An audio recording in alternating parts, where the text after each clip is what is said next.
All right, everyone. Our journey through the New Testament is going to start at the very beginning with the first book of the New Testament, the Gospel according to Matthew. Now, what we're going to see starting with this video and then over the next four is we're going to look at all four of the Gospel books. And with each one, I want to give you a little bit of background, a little bit of overview of where we think they came from, maybe who wrote them, when they were written. And then because the four Gospels all tell the same story, but they tell it in different ways, I'm going to give you a little bit of distinct flavor of each of the books, starting with Matthew. And then we'll do a short walkthrough where you can kind of get an idea of how the book flows, hopefully as you're reading it yourself. So we're going to dive in with Matthew. Now, Matthew, just so we're kind of understand how the whole Bible came together, it's kind of probably not likely that Matthew is actually the first book. We think Mark probably was. We'll get into more of that in the next video as well. But more than any other of the four Gospels, Matthew ties together this story of Jesus with the entire story of Israel all the way through the Old Testament. And this is why it makes so much sense for it to really kind of be the first book. Because if you're just reading start to finish, if you just open in Genesis, you start going, when you finish with the end of the Old Testament, Malachi, you turn the page, Matthew kind of flows the best because it picks up so many of those themes. And the other thing about Matthew is it doesn't just tell us stuff about Jesus. And this is actually true of all the Gospels. It's not just here's a historical account of information. Matthew actually will arrange his ideas and his topics to kind of give some ideas that we're going to see, that there's some motive and intention behind how Matthew puts his book together.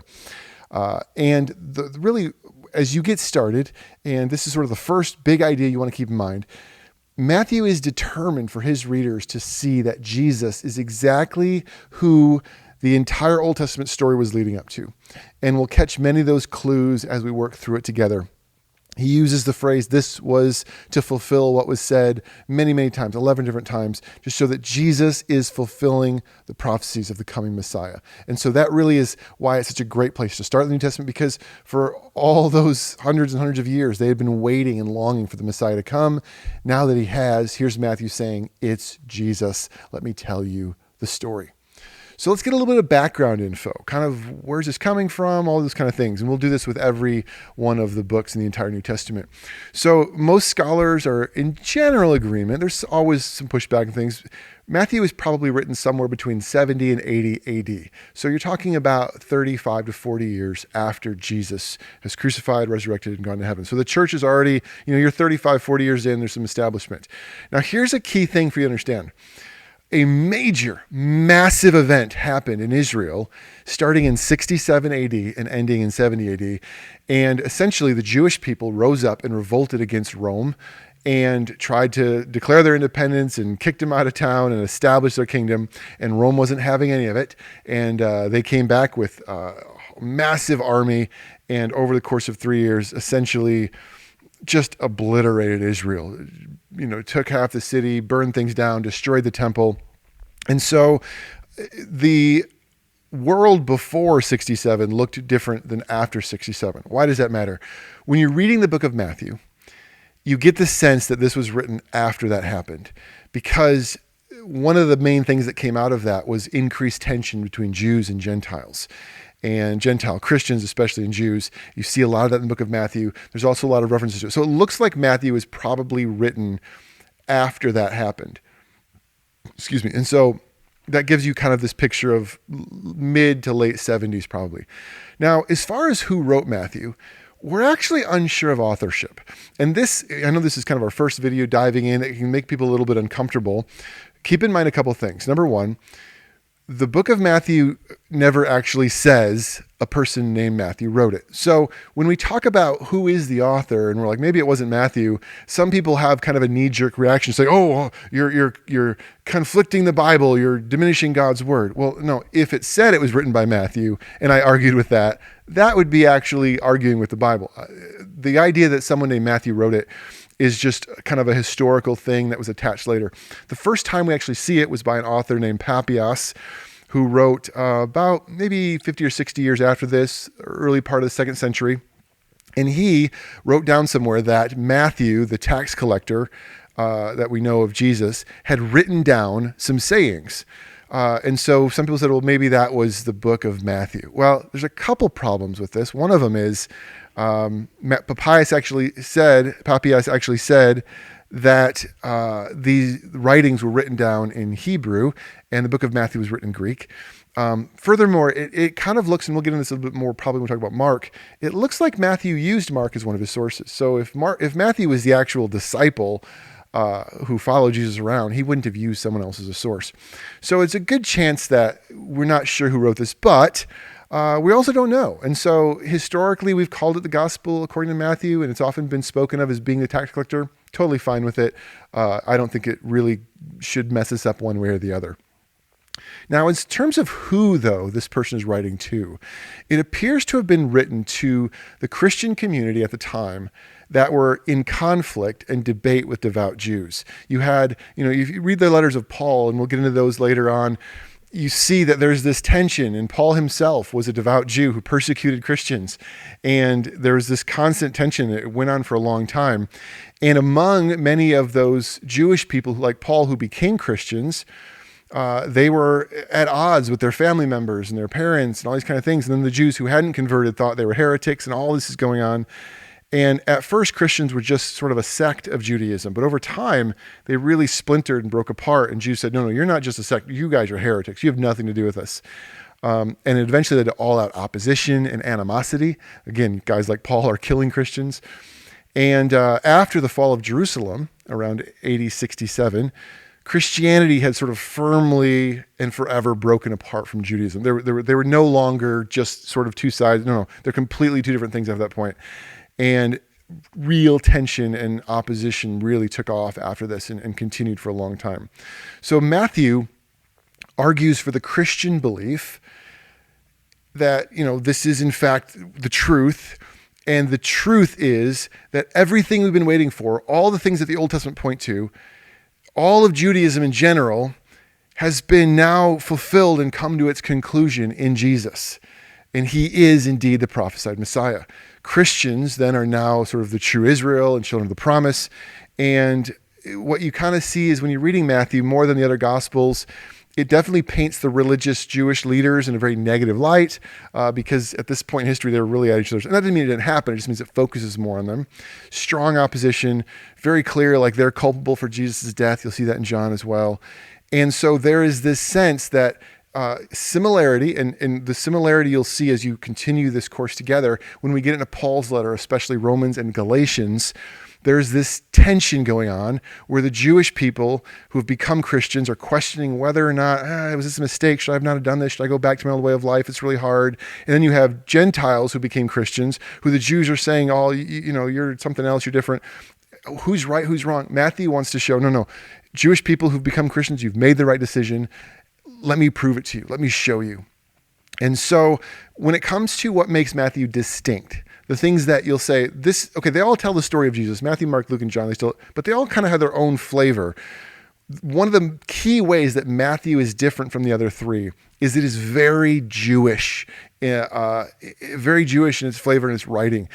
Matthew speaks and mentions about all kinds of Jewish traditions, styles, customs, and terms that he doesn't ever bother explaining. Now, when we get to Luke, you'll find something very different.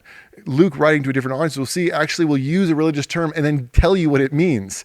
As if I know you probably don't know what this is. Matthew doesn't do that. Matthew assumes that you understand Judaism quite well, which means he's probably writing to mostly Jewish Christians. He sort of just assumes that, whoever he's writing to gets these ideas. And so likely you have Christians who held Jewish roots and they needed to understand and be affirmed that they were in the right to follow Jesus. It's 30, 40 years now. He hasn't come back. Things are really difficult. Did we make a bad decision? No. Let me prove it to you. Let me show you this Jesus is the Messiah. You're right in what you're doing. And that'll be a theme we'll pick up in many of even the epistle letters by Paul and others. This question mark of, did we make a mistake? Should we go back to the old way? Should we go back to being Jewish and not be Christians? And Paul would say, no. And so does Matthew. So the other big distinct thing about Matthew, because of that, he wants to show how Jesus was the fulfillment of prophecy. So Matthew is full of quotes from the Old Testament that he wants to show how Jesus basically fulfills them and brought them to light. And so it's vital that we understand and fully nail down how strenuously Matthew works to tie the story of Jesus directly to the story of Israel. It's one continuous thing, Genesis all the way to Jesus. It's not two different stories. It's not two different religions. Jesus is the continuation and the fulfillment of all those things. And this is partly why it just makes so much sense for it to be the first book, because it wants to pull in the Old Testament so well. And it has the clearest flow coming right off the Old Testament prophets and others who spoke of the coming Messiah. This is indeed the Messiah. Look at how he fulfills all the prophecies from our scriptures. And so in doing so, this is going to be a challenge. Matthew assumes that the people reading his book knew those prophecies and were very familiar with the Old Testament and accepted it as authoritative. If you didn't believe in the Old Testament or know anything about it, this book would kind of like, I don't know what he's talking about. Again, that tells us that Matthew was probably writing mostly to Jewish Christians, or maybe even hoping that some Jewish non-Christians would read and actually believe and change their mind. So Matthew is determined for his readers to see that Jesus is exactly in what the entire Old Testament was leading to. This is it. And we'll catch many of those clues as we walk through it together. Again, he uses this phrase, "this was to fulfill what was said." You read that phrase a lot in Matthew, showing, look, it all pulls back to the Old Testament. 10 different times, I think 10 or 11 times. He does that to show Jesus fulfilling Old Testament prophecy, the fulfillment of the entire story of Israel, including the temple, the Torah, all of it, the law. And he's calling people to follow him and live like him in this sort of new Israel. And any argument with Judaism rests on these points. He is the fulfillment. Now, one other thing about Matthew that's sort of interesting and distinct, we'll see it a bit in John as well, but it really pops in Matthew.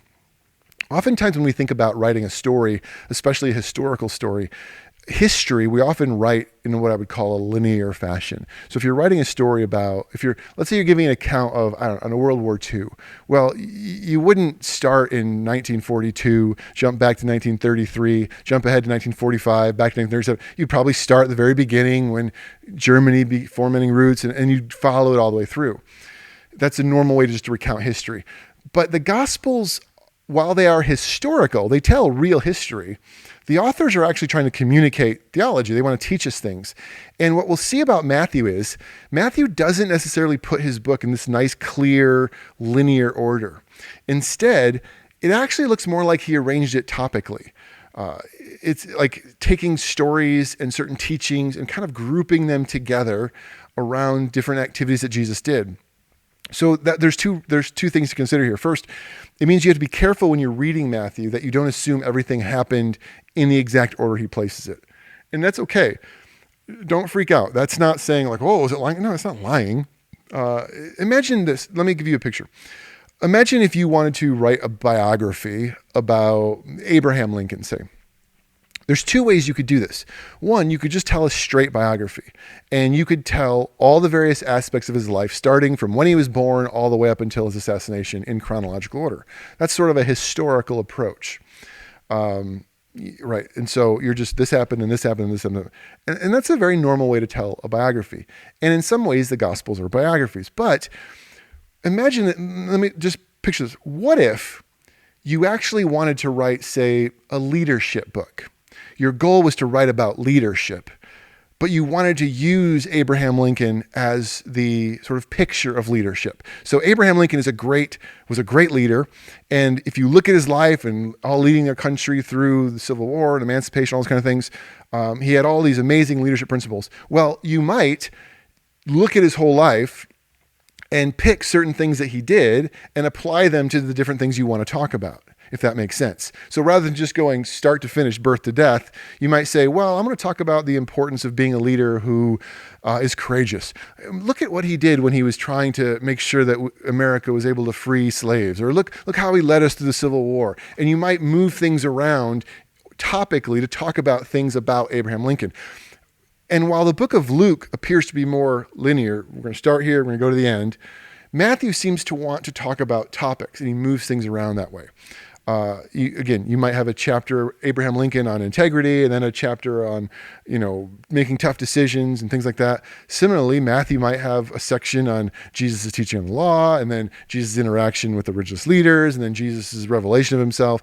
And so the purpose is kind of communicating these big ideas that he follows through, which is a little bit different than a normal biography. But, and here's the key, this is hard for us, it's actually much more like biographies were written in that day and age. So other Greek and Roman biographies were often written that way, not so much in like a linear time order, but they would pick, if you're like Plutarch wrote all kinds of biographies. So if you're writing a biography about Caesar Augustus, rather than he was born here and he died here, you might be like, Caesar Augustus was a great leader because he did this, and this was a great part of his life. And you might kind of move things around. So that you see that a little bit, even in Matthew. Which brings me to kind of a really big explanation about Matthew to help you read it. This breakup, this rearrangement is one of the most interesting and important elements that makes the book distinct from the other Gospels. He breaks up his sections based around 5 groups of teachings. Now, I want you to kind of hear me. There's basically 5 groups of Jesus giving instruction and teaching. And what Matthew will do is he'll record Jesus doing some things, interacting, physical, interacting with people, doing miracles and all that. And then he will give a long discourse, like red letters. So you'll kind of see it. If you look, Jesus does stuff, red letters. Jesus does stuff, red letters, 5 different times. And he'll transition between each of them. In between, he intentionally uses key phrases to shift to new directions. So as you're reading Matthew, listen to this phrase. And the key phrase is, after saying this or having finished this, that's your cue that Matthew is now going on. He goes from 1, then after saying this, 3, after saying this, then 4. It's your cue. He's going 1, 2, 3, 4, 5. And all of this interweaving of story and teaching points to his emphasis on Jesus being the true Messiah and fulfilling the Old Testament and giving a new understanding. Well, let me just give you a little heads up, and we'll come back to it later at the end. If Jesus is teaching and explaining the truth of God in 5 sections, 1, 2, 3, 4, 5, hopefully, maybe some of you are familiar with the Old Testament. What does that ring up? What is 5 in the Old Testament? There are 5 books of the law. Genesis, Exodus, Leviticus, Numbers, Deuteronomy, the Torah, the Pentateuch, 5, the books of 5. So for Matthew to break up Jesus' teaching into 5 sections, many Jews would see that and be like, oh, he's showing that Jesus is the fulfillment of the law. All right. So kind of a fun thing there. So here's what I'm going to do just for a few minutes. This isn't going to be a long thing. I'm going to walk through the book, and not verse by verse or anything like that. Just give you kind of some big sections to look for. My hope is, as you're watching these videos, again, that your Bible is out, and not necessarily when you're watching this video, but that you can watch this video, think it through, take some notes, and then you can sit down and read a book like Matthew on your own before jumping to the next video, and really get a picture of how it breaks down. Maybe you can use the slides here and kind of walk through yourself and see, okay, here's a section, and see the way that I'm going to do that for all of the New Testament books. So the book of Matthew starts with the first 3 chapters, 1 through 4, as an introduction. You have a genealogy where, unlike Herod, the puppet king, Jesus can trace his lineage back to David, fulfillment of prophecy. Multiple things within the birth story fulfill prophecy: virgin birth, coming from Egypt, Nazareth. Herod is the wrong king. And then you see Jesus passing through the waters and going out into the wilderness for 40 days, just like the Israelites went through the Red Sea, out in the wilderness for 40 years to be tested by God. Whereas Israel fails, Jesus is faithful, and he is the true embodiment of what Israel was supposed to be. So all that's happening. The Spirit comes upon him, which is like a coronation of a king. It's all happening here in the beginning. And then you get to Matthew's first sort of section of teaching, right? So, and it really begins when Jesus returns from the wilderness and starts his ministry in chapter 4, verse 11, and it runs through chapter 7. You have a short narrative, stories of calling his 12 disciples, which you probably, if you're a Jew, you're like 12 tribes of Israel, 12 disciples. And then he teaches from a mountain, on a mount, where Moses was on a mountain when he gave the 10 commandments to the people. And he teaches about what life looks like in his kingdom. And so it's all about life in this new kingdom, which for the Jewish people, the Torah was about life in God's kingdom as Israel. And now Jesus is establishing something new, and it looks a little different. And so he teaches about it, he explains it. He talks about how he is the fulfillment of the law, and this is what it was all leading to in chapter 5. Goes on to raise the standard of expectations beyond what it meant for Jews to be holy before God. And then in chapter 7, he ends with, when Jesus finished saying these things, and now he goes back to Jesus doing some more things and teaching. So starting in chapter 8, we actually see the power and the mission of the new kingdom, where we see 8 miracle stories that show the power of God coming through Jesus, affirming and proving that he has power over sickness and evil. Even the weather itself obeys this Messiah. He is truly God's anointed one. And then there's teaching, and Jesus teaches what it means to carry the mission to the world. He wants to talk to them about this is what it means to now go and draw more people in. And it ends, chapter 11, verse 1, with after he had finished. Now you see another transition. The third part, you now get opposition to him. So he's established himself, he's called and sent out his followers, and now the pushback in Act 3, chapter 11 through chapter 13. You now have all these stories of Jesus being rejected, being opposed. Even John the Baptist isn't sure. Is this really the Messiah? Was I wrong? Pharisees don't like how loose he is with the law. They try to trap him. They show that this guy can't be the Messiah. These things surround Jesus, announcing judgment on people who have missed the heart of law. So it's now sort of this it's getting tense now. Then you have teachings. This time it's through parables. Jesus begins to explain the kingdom. And you even see that the reason he's using parables is because now that there's tension, interaction, he's speaking in a way that his adversaries won't understand. And the kingdom of God will only be received by those who actually have an open heart to it. All these kinds of things are happening. Ending at the end of chapter 13 with, when Jesus had finished saying, then you go into the fourth section.